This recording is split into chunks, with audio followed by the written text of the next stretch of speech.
Merci beaucoup. Alors, bienvenue pour la dernière table ronde de la journée que j'ai l'immense plaisir et honneur d'animer en compagnie de nos deux invités. D'abord, à ma droite, Fawzia Zouari, pour ceux qui n'étaient pas là en début d'après-midi, puisque vous avez déjà participé à une table ronde tout à l'heure. Je rappelle que vous êtes essayiste, vous êtes romancière, vous êtes aussi journaliste, vous écrivez notamment à Jeune Afrique, et puis vous avez à votre actif une vingtaine de romans et d'essais, dont celui-ci que je vous recommande fortement, Le corps de ma mère, et le dernier, c'est Par le fil, je t'ai cousu, paru en 2022. Et à ma gauche, Ken Bougoul. Vous êtes écrivain, évidemment, mais avant d'être écrivain, vous avez eu un long parcours, une grande carrière de fonctionnaire international, notamment pour une ONG chargée de développement et de planification familiale, ce qui vous a conduit à sillonner plusieurs pays d'Afrique. Et vous avez, vous, à votre actif, plus d'une dizaine de romans, dont le premier en 1982, Le Baobab fou, et une autobiographie romancée. Et puis, vous avez aussi publié ce livre que j'aime beaucoup, Rue Félix Faure. Voilà, j'en cite un, mais il y en a beaucoup. Alors, le thème qui nous réunit aujourd'hui, c'est l'émancipation au féminin. Et puisque c'est de ce terme dont il s'agit, je vous propose de commencer par essayer de le définir. Que veut dire émancipation ? Est-ce que ça veut dire autonomie ? Ça veut dire la capacité pour une femme à se prendre en charge ? Est-ce que ça veut dire indépendance, c'est-à-dire devenir soi en larguant les amarres et en prenant le large ? Est-ce que ça veut dire aussi affranchissement ? Parce que souvent on considère qu'une femme émancipée, c'est une femme qui s'est détachée de tous les liens culturels, religieux, ethniques aussi parfois. Donc pour vous, votre définition d'émancipation, elle se rapprocherait plutôt duquel de ces termes ? Fawzia, peut-être pour commencer ? Alors, si je reprends le titre, c'est l'émancipation au féminin. Moi, je voudrais d'abord parler de deux émancipations. D'abord, l'émancipation au masculin, parce que je crois qu'elle est fondamentale pour une véritable émancipation des femmes. Il faut absolument commencer par les hommes pour leur expliquer ce qu'est une femme. Parfois, ils ne le savent pas. Quels sont les droits qui lui reviennent et qu'on ne peut plus concevoir la modernité, une société de progrès, sans que les femmes y soient présentes. Deuxième émancipation, c'est émanciper l'Afrique de l'idée que ses richesses, c'est le cobalt, le gaz, le pétrole, que ces richesses, ce sont les femmes. Et que demain, elle pourra véritablement avancer et assurer ce progrès dont je parlais par les femmes, par leur façon de voir le monde. Pour le reste, émanciper, bien sûr, on peut émanciper, les femmes peuvent penser à l'émancipation, bien entendu, économique, hein, c'est pas mon rayon, mais on peut émanciper les femmes on peut émanciper d'abord la mentalité des femmes elles-mêmes. On peut émanciper de tous les préjugés qui nous entourent. On peut émanciper nos sociétés arabes des Sherazade et toutes les mille et nuits qu'il faut absolument... Moi, j'ai écrit un livre qui s'appelle « Pour en finir avec Sherazade », qui sont en train de poursuivre et de relayer cette idée des femmes courtisanes. Il faut les émanciper de façon à ce qu'elles parlent le jour et non plus la nuit, et qu'elles parlent non pas pour amuser le genre masculin, mais pour parler et dire elles-mêmes « je ». Et c'est une forme d'émancipation que de dire « je ». Parce que vous savez, les femmes, en tout cas dans les sociétés arabo-musulmanes, c'est le secret, c'est la tribu, c'est ce qu'on cache, c'est ce qu'on voile. Et à partir du moment où une femme se lève et dit « je », c'est-à-dire, je vais impliquer le clan, je implique la tribu et je parle de mon corps. Et le grand scandale est justement celui-là. Et je parlerai tout à l'heure des autres émancipations, peut-être. Mais juste avant, vous pensez qu'on en a fini avec Sherazade ? Parce que c'est des déconstructions qu'on appelle de nos voeux depuis très longtemps. Enfin, quand je dis nos voeux, c'est les écrivains, les intellectuels. Est-ce qu'on y arrive ou est-ce que c'est encore compliqué ? Je ne pense pas, justement. J'ai bien peur qu'on soit dans une forme de recul par rapport à cette question. D'abord, il y a un acteur suprême, en quelque sorte, qui fait en sorte d'activer l'idée de Sherazade et les mille et nuits, c'est l'Occident.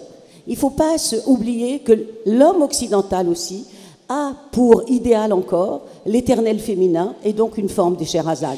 Ce n'est pas pour rien que les Blancs, pour user d'un mot qu'on utilise depuis tout à l'heure, partent souvent dans des pays où les femmes sont jeunes, accessibles, soumises, et donc ils réitèrent en quelque sorte ce modèle de la femme objet, de la femme courtisane.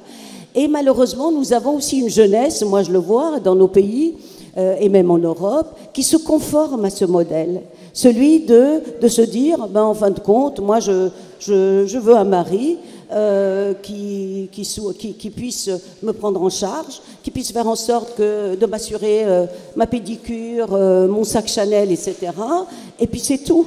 Et ça, ce sont des modèles malheureusement qu'on trouve dans les jeunes. Et pour leur dire que ce n'est pas ça, en fait, ce qu'on veut, et que l'émancipation n'est pas celle d'être dans une zone de confort, mais justement de passer à une zone qui est autre, où on est en partage avec les hommes, où on est dans une sorte de conflit, mais conflit amoureux, pas du tout un conflit destructeur.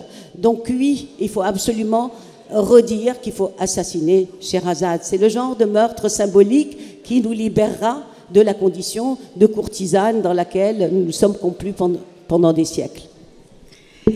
Ken, la même question. Votre définition de l'émancipation, pour vous, en quoi elle consiste ? De quel terme? L'indépendance, l'autonomie ou l'affranchissement? Duquel de ces termes vous sentez-vous le plus proche dans votre définition à vous? À moi? Oui, le micro. Je suis un peu fatiguée, j'étais avec 200 lycéens là. J'ai parlé. Photo. Je suis un peu vidée. Et en tout cas, je dis toujours en ce qui me concerne. Je ne suis plus dans toutes ces catégories-là. Je suis autonome, je suis émancipée, je suis affranchie, j'ai pas faim, j'ai pas soif, je dois rien à personne. Et je fais ce que je veux. Et je dis ce que je veux. C'est très important. Et avec je, comme elle le disait tout à l'heure, avoir le courage du je. Je le dis au Sénégal, de toute ma vie, un homme ne s'est pas réveillé et m'a donné l'argent pour faire les courses. Chez nous, on appelle ça la dépense journalière. Jamais, de toute ma vie. Donc, vraiment, tranquillos. Donc, quand maintenant, je dis, on n'en est même plus, enfin, pour certains pays, et en Afrique subsaharienne, où j'ai beaucoup vécu, beaucoup voyagé, j'étais récemment au Bénin, un pays où j'ai habité pendant 16 ans, et j'étais en décembre pour des raisons familiales, parce que j'avais épousé un Béninois, et pour un salon du livre national au Bénin. Le président de la République a fait ériger l'une des plus grandes statues représentant quelqu'un. Ce n'est plus le Bénin qui était un pays marxiste-léniniste, où il y avait des Lénines et des Staline à l'époque. C'est pas aussi grand. Et cette statue, ça représente une Amazone. C'est une femme géante, énorme, puissante, forte. Vraiment, ça, il faut chercher ça sur Internet. C'est l'actuel président du Bénin qui l'a fait ériger en hommage à l'apport fondamental des femmes béninoises dans le développement économique du Bénin. Parce qu'au Bénin, ce sont les femmes qui sont milliardaires. Ce sont les femmes qui ont l'argent. Ce sont des femmes qui ne cherchent pas à séduire un homme. Ce sont les hommes qui se font beaux, se parfument avec un parfum tellement fort pour attirer l'attention sur eux. On y va toutes demain, hein, Ken. Donc, maintenant, dans certains pays, hein, et comme le disait tout à l'heure Fauzia, on parle de Sherazade, souvent quand je vais dans les pays occidentaux, je dis les histoires de contes de fées qu'on raconte tout le temps aux enfants. La belle au bois dormant, le prince charmant sur son cheval, machin, et toutes les petites filles. Il faut casser ces contes-là. C'est nul comme tout, parce que ça ne sert à rien de mettre dans la tête des enfants ces histoires de contes de fées. Maintenant, pour ce qui est, il y a des acquis, parce que les femmes se battent depuis le 19e siècle. On ne va pas dire qu'il n'y a pas d'acquis.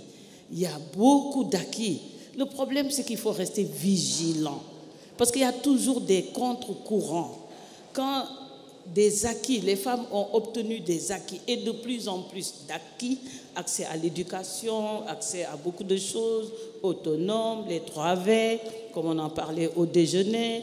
Elles ont villa, voiture, carte Visa, déjà en poche, avant même de s'engager dans une relation. Mais les contre-courants qui ont tendance à les objetiser, et ça c'est des sociétés capitalistes avec un certain matérialisme, les objectifs. Vous êtes émancipés, donc vous pouvez vous habiller comme ça, donc en s'habillant comme ça, elle s'objectise, comme je dis à ma fille, elle a 35 ans, elle met des fossiles qui peuvent balayer toute cette maison, tellement... c'est ça que je lui dis, mais ça ne te va. Elle dit, maman, c'est la mode. Je dis, mais à quoi tu ressembles? Toi, tu es belle comme tout, tu es tellement jolie et tu mets des fossiles, on peut balayer toute la cour de la maison. Elle dit, non, c'est ce qui est à la mode, c'est ce qui plaît. Je dis, à qui? Elle dit, mais quand je sors. Je dis, c'est pourquoi? Donc, pour dire qu'on voit tout d'un coup une nouvelle génération qui s'objectise, tout en revendiquant de faire des études, d'aller à l'université, etc. Et moi, je dis, ce que nous revendiquons aujourd'hui au Sénégal, c'est le leadership politique. Ça, c'est ça. Les mouvements des femmes du Sénégal, c'est le leadership politique, des mairies jusqu'à être chef d'État. Mais, de mon côté, ce qui reste encore chez certaines, surtout en Afrique subsaharienne, la dernière fois, on était à Saint-Louis, je crois, Amal était là-bas et d'autres, Elgas. Un homme qu'on appelle Monsieur Elgas, mais c'est Mademoiselle Elgas, parce que c'est un homme qui est dans les combats des femmes. Et je disais que ce qui nous reste, pour vraiment n'avoir plus à nous préoccuper et être dans cette vigilance, c'est de prendre un marteau. Chaque femme prend un marteau, se fracasse la tête. Quelque part, il y a un petit homme qui est dedans. Il faut l'arracher, le jeter et refermer la tête. Et quand on arrivera là, on aura réglé tous les problèmes. C'est une méthode un peu radicale, mais elle a son charme. Alors finalement, puisqu'on essaie toujours d'abord dans un premier temps de définir les contours de l'émancipation. Donc finalement, à quoi on reconnaît une femme émancipée? Parce que vous avez beaucoup parlé de l'économique, du fait de pouvoir s'assumer, et c'est ça qui permet de s'affranchir. À quoi reconnaît-on une femme émancipée? Et l'émancipation conduit-elle nécessairement à la liberté? Parce qu'on peut être émancipé économiquement et puis vivre sous des jougs qui sont symboliques ou réels, qui ne permettent pas une réelle liberté. Donc l'émancipation est-elle obligatoirement pour résultat la liberté pour les femmes? La liberté, l'autonomie, c'est que l'autonomie économique, par expérience, par observation, par constat, conduit toujours à la liberté. Parce que tant qu'on tient les cordons de la bourse, je vous ai dit, je prends toujours ces femmes, les Nana Benz, les Mama Benz, on devrait beaucoup travailler sur ces femmes-là. Il y a des reportages, mais il n'y a pas encore, on ne s'est pas emparé dans la littérature ou le théâtre quoi, sur ces femmes milliardaires. Il faut rapprocher de nous. Et par exemple, avec ces femmes économiquement puissantes, libérées, émancipées, libres, qui ne cherchent pas forcément un homme, et quand un homme essaie d'attirer leur attention, si elles daignent lever la tête de leur compte et de leur argent et de leur commande de marchandises, elles essaient d'évaluer s'il peut être le père de des enfants qu'elle aurait désirés. Et si ça se fait qu'il est assez solide pour aller faire ses courses et qu'il a le permis de conduire pour conduire sa Lexus ou sa Mercedes, elles ne diront jamais au Bénin, mon mari, ça n'existe pas au Bénin. On dit le père de mes enfants. Il n'y a pas mon mari, on dit le père de mes enfants. Et l'homme, il est obligé, parce que c'est la femme qui tient l'argent, lui il conduit la voiture, il dit la mère de mes enfants.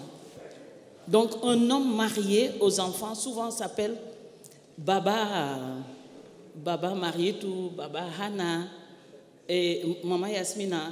Moi, si on dit Madame quelque chose, les gens ne connaissent pas. Mais si on dit Maman Yasmina, c'est des petits détails comme ça, mais qui comptent, qui montrent, parce que mon épouse, cette possessivité.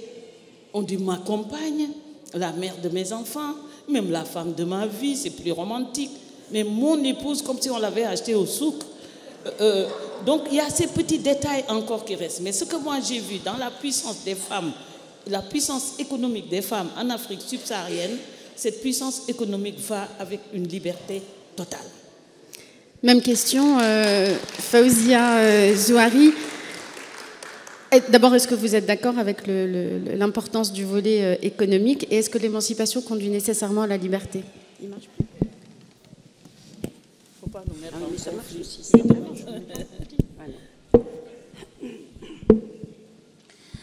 Oui, d'abord, je vais peut-être reprendre ce qu'on disait tout à l'heure.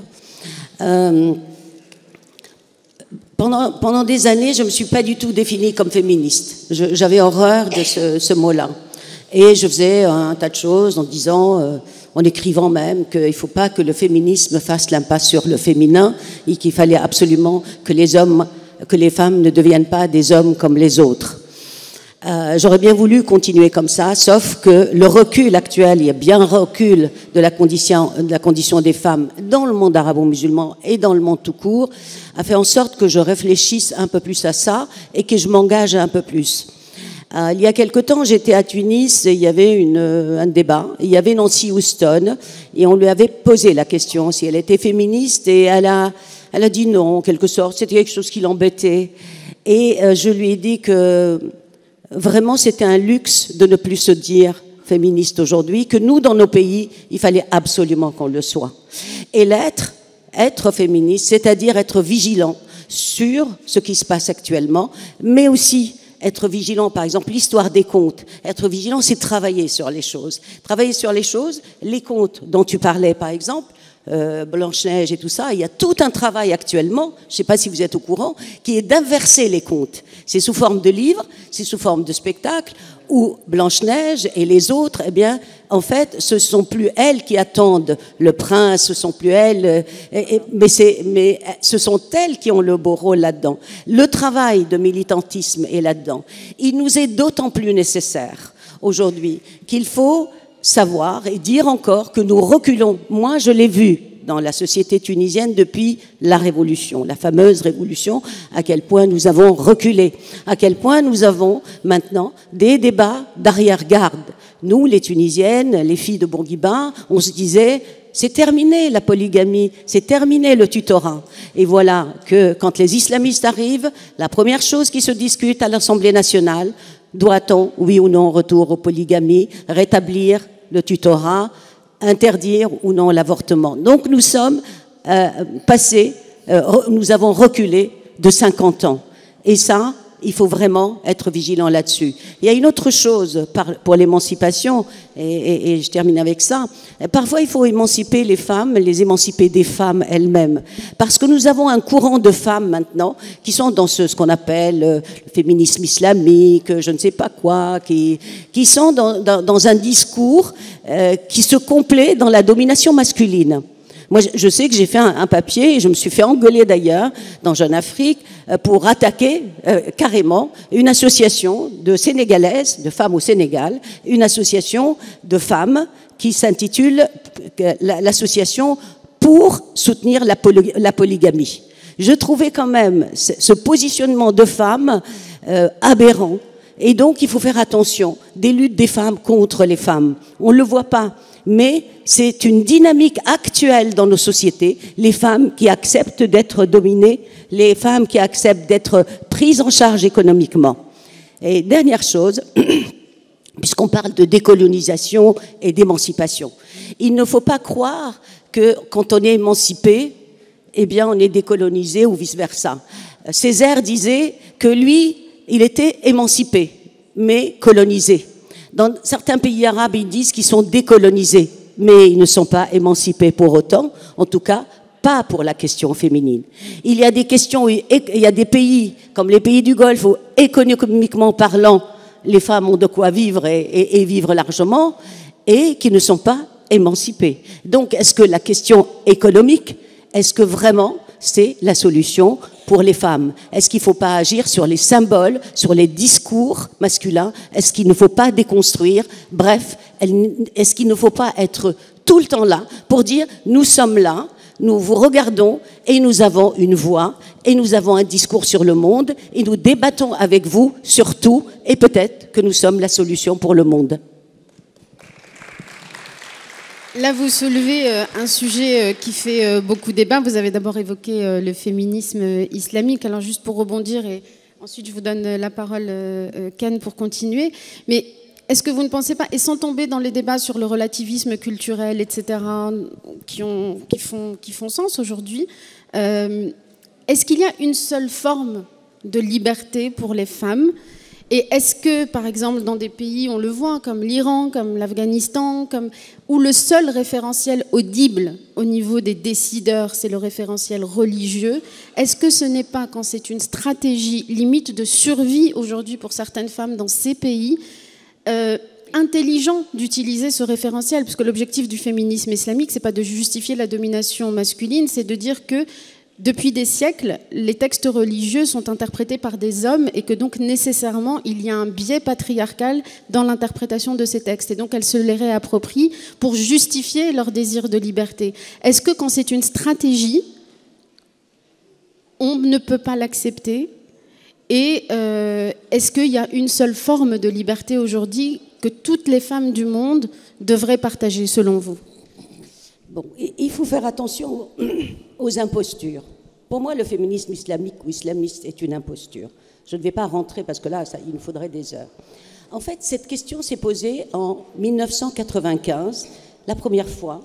Je ne sais pas si vous vous rappelez, à Pékin. Donc, il y a eu cette grande conférence mondiale sur les féminismes. Et là, pour la première fois, on a vu arriver des femmes qui réfléchissaient sur d'autres modèles de féminisme, en disant, il n'y a pas un féminisme taille unique, il n'y a pas le féminisme occidental, que le féminisme. Il faut chercher.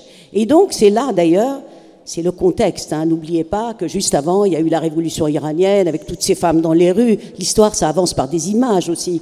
Et on s'est dit, mais il y a peut-être autre chose. D'où, donc, le féminisme culturaliste, le féminisme islamique et tout ça, ça a commencé à naître à partir de là.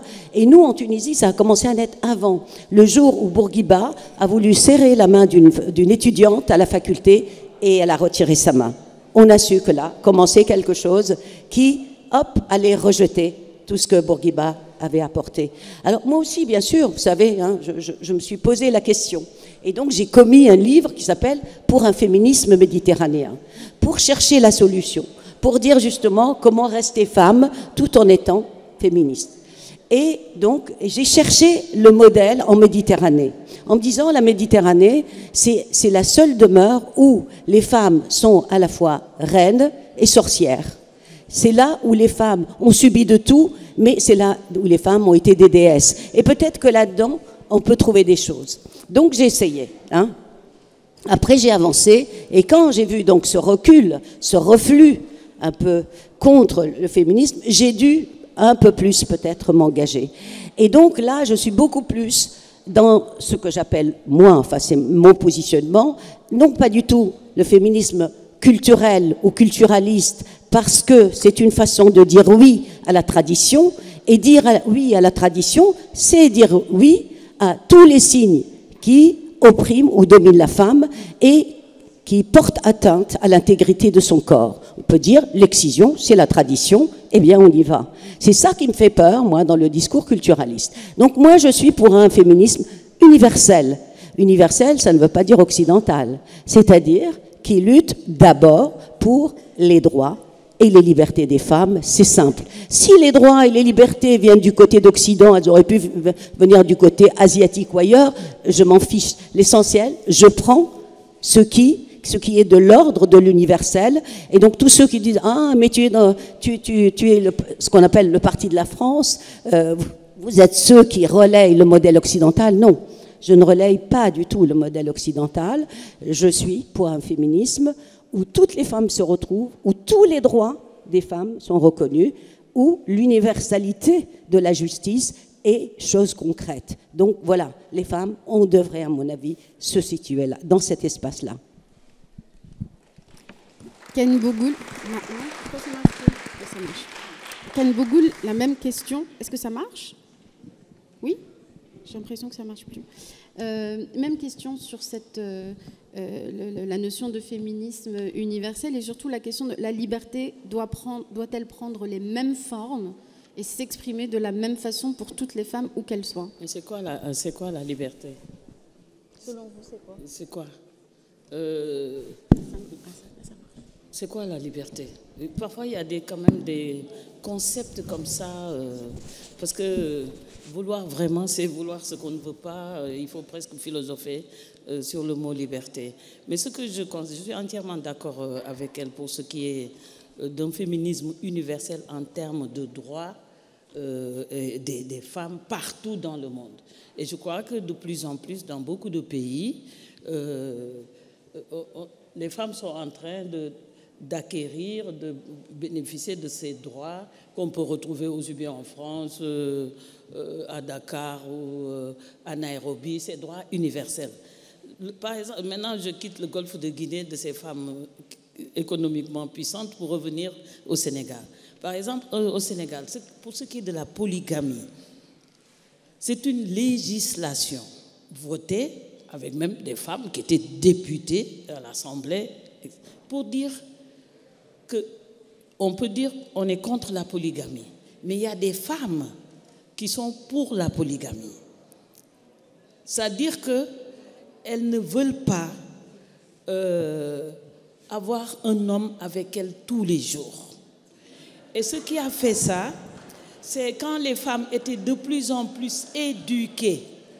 Avant, une femme, c'était être infirmière. Ensuite, on dit infirmière, sage-femme d'État. Après, on dit médecin. Il faut aller à l'université. Il faut faire ton doctorat. Elles veulent à l'agrégation. Donc, quand elles finissent tout ça, de construire leur carrière et d'acquérir leur 3V, elles ont presque 40 ans. Et c'est à partir de ce moment, si elles ont envie de faire un enfant, elles se disent, mais il faut que je trouve quelqu'un pour faire un enfant. À partir de ce moment-là, dans le potentiel qu'elles trouvent, il y a des hommes qui ont un certain niveau intellectuel pour un peu discuter du discours de la méthode ou bien des suites pour violoncelle de Jean-Sébastien Bach. Elles cherchent quelqu'un qui a déjà été marié, ça les arrange. Parce qu'elles ont leur 3V, elles ont leur villa, leur voiture et leur carte Visa. Donc souvent, c'est l'homme même qui va les trouver chez elles. Et puis qui retournent, elles, parce qu'elles voyagent, elles ont des conférences, elles ont des séminaires, elles vont dans des conférences sur le féminisme. Donc, d'avoir un homme avec qui on dort tous les jours, dans le même lit, toute une vie, alors là, il faut vraiment... C'est pas possible, ça. Et donc, nous avons une partie des femmes qui dit ça, qui dit, nous, on ne veut pas un homme 24 heures sur 24. Donc, comme la législation au Sénégal dit que quand on se marie, c'est une question d'option. On opte pour la monogamie. Mais tant mieux, on signe, c'est monogamie. D'autres qui disent, disons 2 femmes, jusqu'à 2, c'est bon. J'ai une copine agrégée d'odontostomatologie, elle a dit 2, c'est bon. Comme ça, il me laisse un peu de temps là. Et il y a une autre qui dit... de s'absenter seulement une seule fois. Il n'a qu'à s'absenter 2 fois parce qu'il va aller voir l'autre. Comme ça, je le vois moins. Et l'autre qui dit, mais pourquoi pas? Parce que la limite de la législation, de cette disposition, c'est une loi. Au Sénégal, le maximum c'est 4 parce que 98% de la population ou 95% sont des musulmans. Et donc, ils ont maximum. Mais c'est option, c'est-à-dire on n'oblige personne. Ce n'est pas obligatoire, ce n'est pas aussi une institution, la polygamie. Donc, de ce côté-là, je ne connaissais pas une association des femmes qui voulait la polygamie. Bon, mais peut-être ça existe certainement. Mais maintenant, ce que je voulais aussi dire à Fauzia, nous avons ma génération, de notre temps, parce que nous, on est du temps de Bourguiba, c'est-à-dire que les femmes tunisiennes représentaient pour nous. Parce qu'à l'époque, nous n'avions pas les dispositions juridiques pour les droits des femmes au Sénégal. Donc la Tunisie était notre... vraiment, d'ailleurs, au Sénégal, jusqu'à aujourd'hui, il y a l'avenue Bourguiba. Je crois que c'est l'une des avenues les plus longues de Dakar. ça quitte la mer jusqu'à Castor, l'avenue Bourguiba. Donc on est les femmes, la Tunisie, les femmes tunisiennes qui avaient accès à l'éducation, l'université, des femmes modernes, etc. C'était presque notre référence à l'époque. Et même j'ai soutenu beaucoup de mouvements féministes tunisiens en disant soyez vigilantes, parce que quand il y a eu la révolution et que tout d'un coup les choses ont vraiment changé en Tunisie, bien que le combat des femmes continue là-bas. Donc cette vigilance est nécessaire. Ce que je voulais aussi dire, au niveau de l'universalité, en termes de droits, les droits humains fondamentaux qui concernent tous les êtres humains, les droits des femmes aussi doivent être respectés dans ce sens-là. Cependant, il ne faut pas aussi qu'on impose, on n'a pas utilisé le mot, que chacune aussi veuille vivre comme elle veut. Si une femme sadomasochiste aime qu'on la batte avant de l'embrasser, mais qu'on la laisse, parce que c'est ça qui lui plaît. Moi, les hommes, je ne les aime pas comme des maris, je les veux comme des amants. Mais c'est ça qui me plaît à moi, Marietou. Moi, j'aime les amants. Je ne veux pas de mari. Donc, on va dire Marietou, à son âge, une vieille femme qui a des amants. Mais parce que les amants, quand on se retrouve, ça repart. Mais être attaché, lié, on est ensemble. Je ne veux pas être ensemble. Amant, ponctuel, terminé. Mais pourquoi on m'empêcherait de le faire? C'est-à-dire qu'il faut aussi... Et puis maintenant, avec tous les mouvements, tout à l'heure, je voulais aller aux toilettes. Bon Dieu, avec ce vendredi, Allah subhanahu wa ta'ala est mon témoin. Quand je suis arrivée, il y a une porte femme et une porte homme. Je dis oui, mais on a dit qu'on va enlever homme-femme. Où est-ce que je vais aller? Et si je faisais la folle, là, je vais rentrer dans les toilettes des hommes. Tout de suite, là, ici, là, c'est écrit. Alors qu'on est en train de dire qu'on va faire des toilettes non genrées. Il n'y a pas d'homme, il n'y a pas de femme. Et j'ai là, d'ailleurs, tout à l'heure, je vais aller voir les toilettes des hommes commencer parce que ça me travaille. Et maintenant, nous avons aussi un problème au Sénégal, par contre, qui est très grave.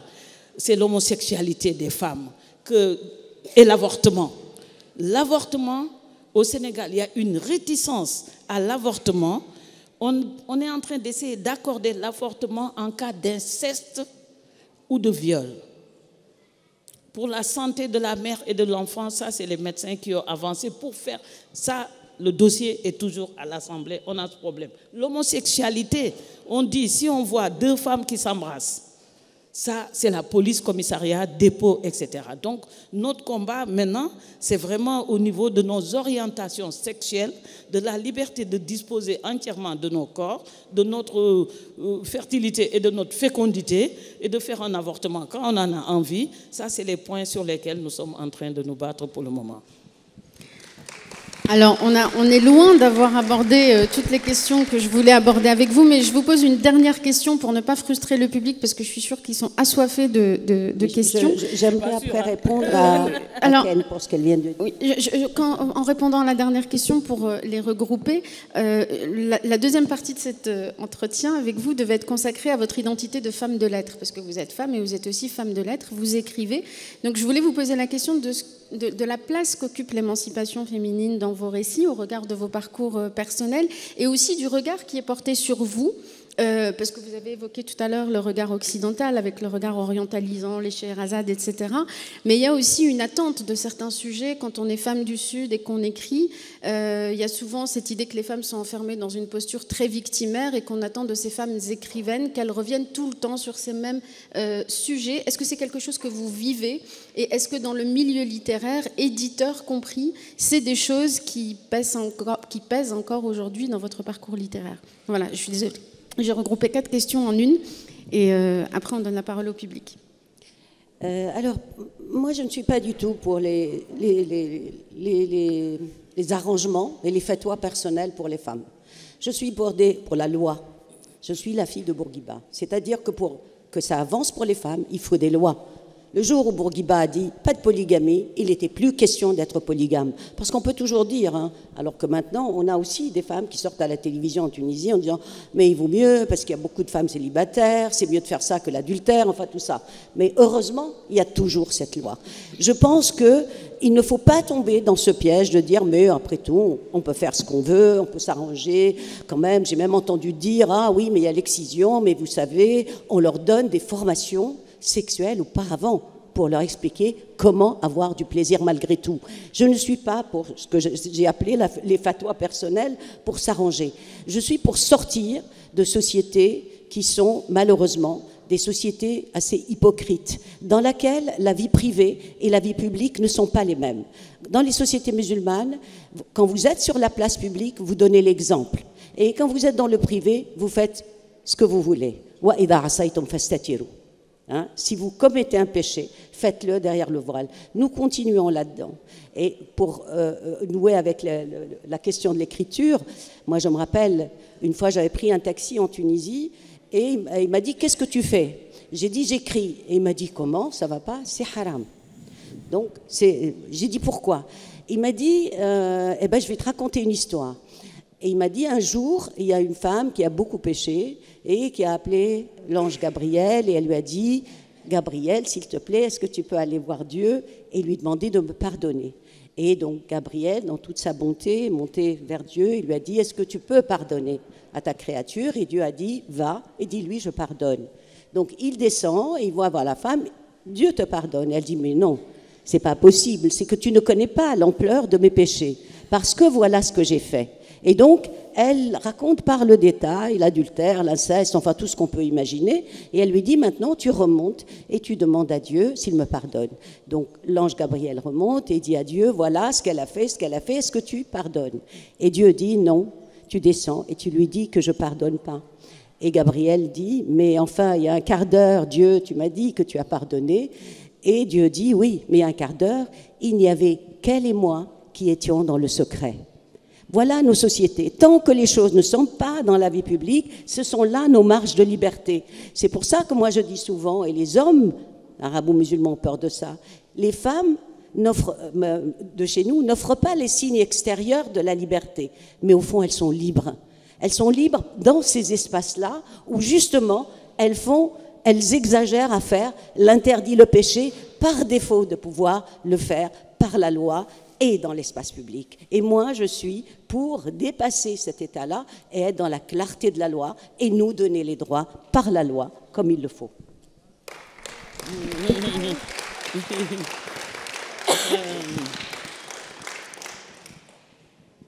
On peut rester ici longtemps. Moi aussi, je suis vraiment pour la loi.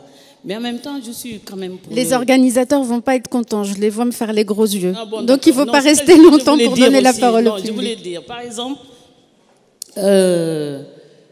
si j'ai choisi d'avoir des amants plutôt que des maris, c'est parce que souvent, ayant un peu fait le tour du monde, c'est dans les pays où il y a le plus de... c'est la monogamie qui est la loi, c'est le pays où les hommes ont le plus de maîtresses. Et je me suis demandé, mais comment est-ce possible, monogame, l'église, la mairie, dire à sa femme, et être, la plupart du temps, les hommes sont dans le mensonge. On a vu des pays où c'est que la monogamie, un système de bureau, quand je dis bureau, c'est maîtresse, où on a un premier bureau, une maîtresse, deuxième bureau, parce que l'homme ne rentre tard, sa femme qui a mis la table, allumé la bougie, mon chéri à moi, qui est à moi exclusivement, va arriver, on va dîner, et il arrive à 22h. Tu étais où? J'étais au bureau. Mais en fait, qu'il travaillait, mais il était chez la maîtresse, et ça c'est devenu, en Afrique subsaharienne, avoir un bureau, c'est avoir une maîtresse. Donc il y a les premiers bureaux, deuxième bureau, troisième bureau. Il y en a même qui sont ici. Je sais qu'ils ont des bureaux, ils sont en train de se cacher là. Et ça aussi, il y a ce mensonge. Moi, je me rappelle quand j'ai eu des copines dans des ménages monogamiques dont les maris les avaient trompées, elles ont tellement souffert parce qu'elle a dit, mais donc, J'ai passé 40 ans de ma vie avec cet homme et l'homme avait une maîtresse avec qui il avait fait 7 enfants. Et ça c'est quelque chose qui m'avait tellement profondément fait souffrir. Et je me suis dit, mais en fait, finalement, l'objectif de la femme, c'est quoi son objectif? Est-ce le mariage? Est-ce l'homme, l'objectif de la femme? Parce que, quelle que soit la situation avec un homme, une femme va toujours en pâtir. Moi, quand je parle des droits de la femme, ce sont ses droits fondamentaux en tant qu'individu et accessoirement en tant que femme et accessoirement en tant que musulmane, juive ou chrétienne, ou accessoirement même à la limite d'avoir la peau noire, parce que ça aussi, ça joue sur des fantasmes, etc. Donc c'est ça, c'est très compliqué. Je suis d'accord avec Fauzia qu'il faut éviter les arrangements, mais en même temps aussi, il y a les compromis. Il y a quand même une frange de la population. Je sais qu'au Sénégal, on a plus de 100 000 divorces par an, d'après la direction de la statistique, mais il y en a beaucoup plus. Aujourd'hui, au Sénégal, un mariage fait aujourd'hui, sa durée de vie, la moyenne, c'est 6 mois. Au maximum, on se marie, on divorce. En plus, il y a une stratégie que de jeunes femmes ont trouvée pour sortir de la famille, parce que bon, tu n'es pas marié, tu n'as pas d'enfant, etc. Il y a de la place à la maison, tu as ton appartement. Elles se marient pour divorcer le lendemain et aussitôt elles prennent leur bagages et elles vont vivre en appartement. Et les islamistes intégristes sénégalais se plaignent que s'il ne pleut pas, c'est à cause de ces jeunes femmes qui se libèrent de plus en plus. Quand il y a la sécheresse, c'est à cause... Parce que ce mouvement aussi est irréversible et inéluctable. Et de plus en plus, je dis, il y a les acquis. On n'a qu'à y aller, Inch'Allah. C'est en train de venir. Moi, en tout cas, en ce qui me concerne, il y a encore des petits dérèglements et de petits arrangements, mais nous sommes sur la voie, les femmes sont sur la voie de régler tous ces problèmes très très bientôt. Même à la limite, 2 femmes vont avoir 3 maris ou 4 maris, etc. Moi je dis l'avenir appartient aux femmes et les choses vont changer et les choses sont en train de changer. On doit aussi apprécier, ça ne va pas à la vitesse du TGV, mais en même temps c'est en train de se faire.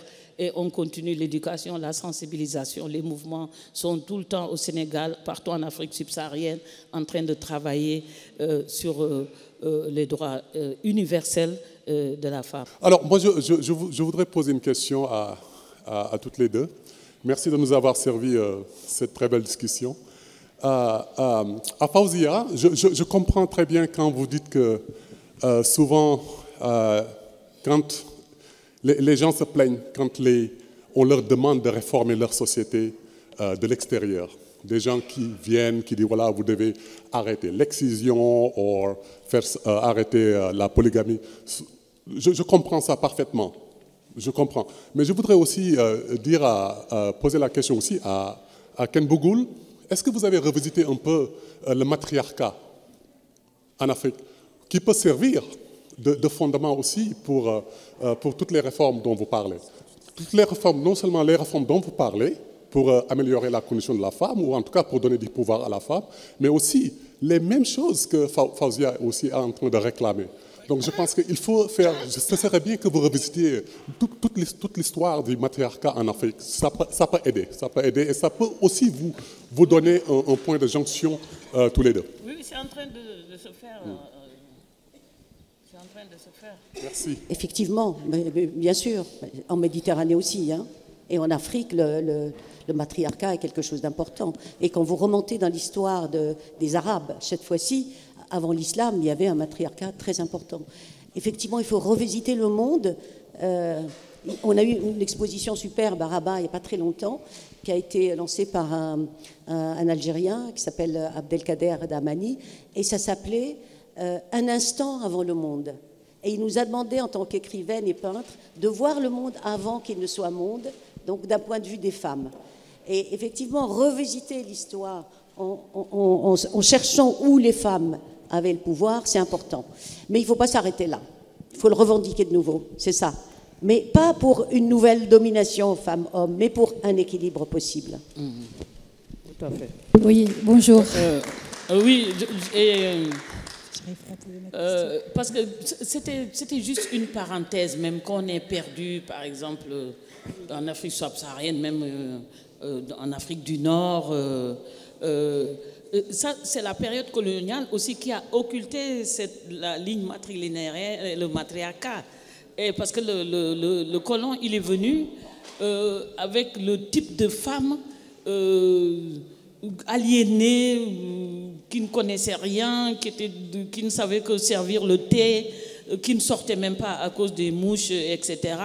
Donc, qui n'existait pas. La femme du colon était invisible dans les colonies pour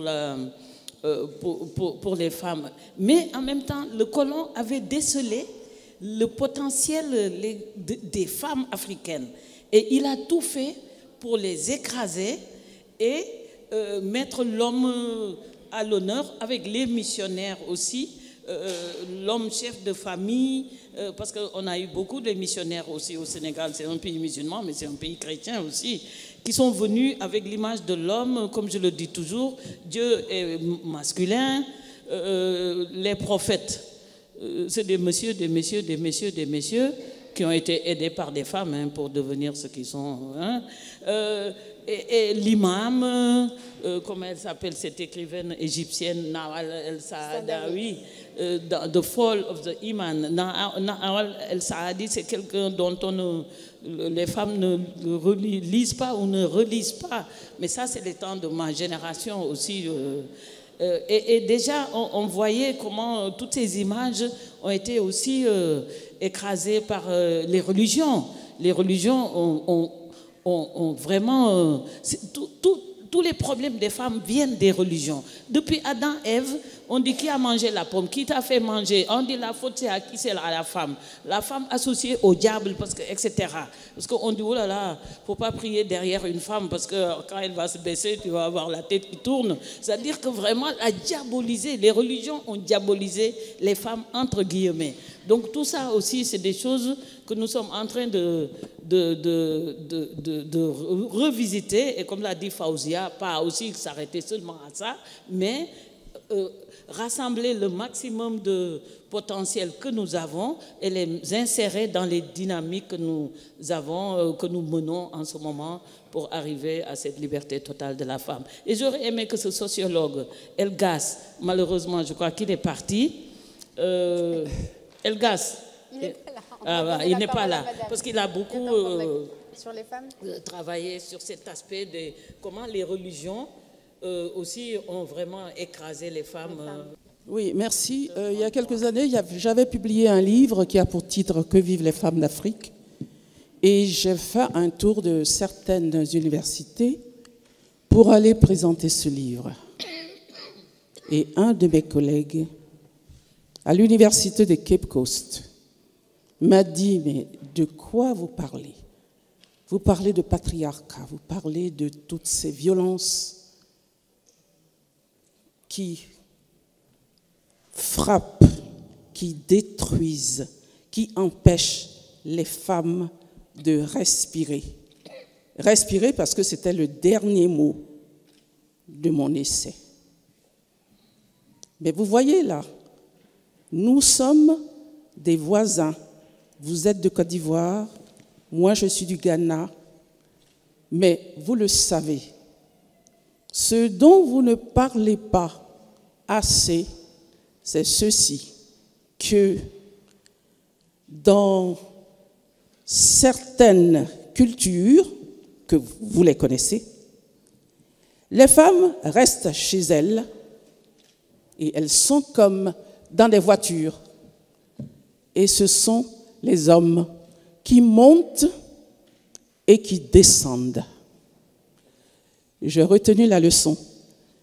C'est même pour cette raison-là, et là je commente un tout petit peu quelque chose que Ken Bougou l'a dit tout à l'heure, c'est pour cette raison-là que dans l'un de mes romans, qui a pour titre « Les nègres n'iront jamais au paradis », j'ai mis en scène une Nana Benz qui dit que lorsqu'un homme sort de sa maison, il y en a un autre qui est sous la fenêtre, il guette, il regarde.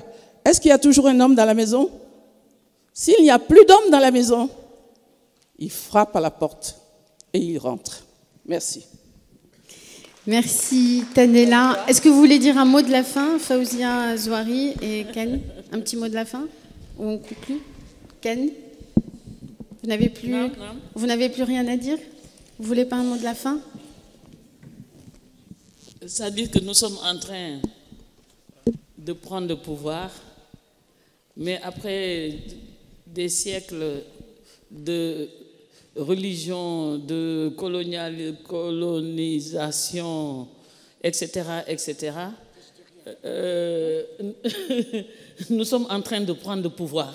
Mais nous avons parfois un peu de fébrilité. Il faut qu'on se débarrasse de cette fébrilité et de dire que nous sommes en train de gagner la bataille et nous n'avons pas peur. N'ayons pas peur, les femmes. Nous sommes en train de gagner la bataille et c'est acquis. Les hommes, au Sénégal, tendez le micro à une femme dans la rue qui vend des cacahuètes. Madame, alors vos cacahuètes, ça va? Oui, oui. Ah, vous avez une activité générale? Oui, oui. C'est pour aider mon mari et les enfants. Donc les hommes et les enfants, on les met dans le même paquet. On les considère tous comme nos enfants et on s'en occupe comme des enfants. Donc les hommes, oh là là, ils vont m'en vouloir là. J'ai vu des têtes là.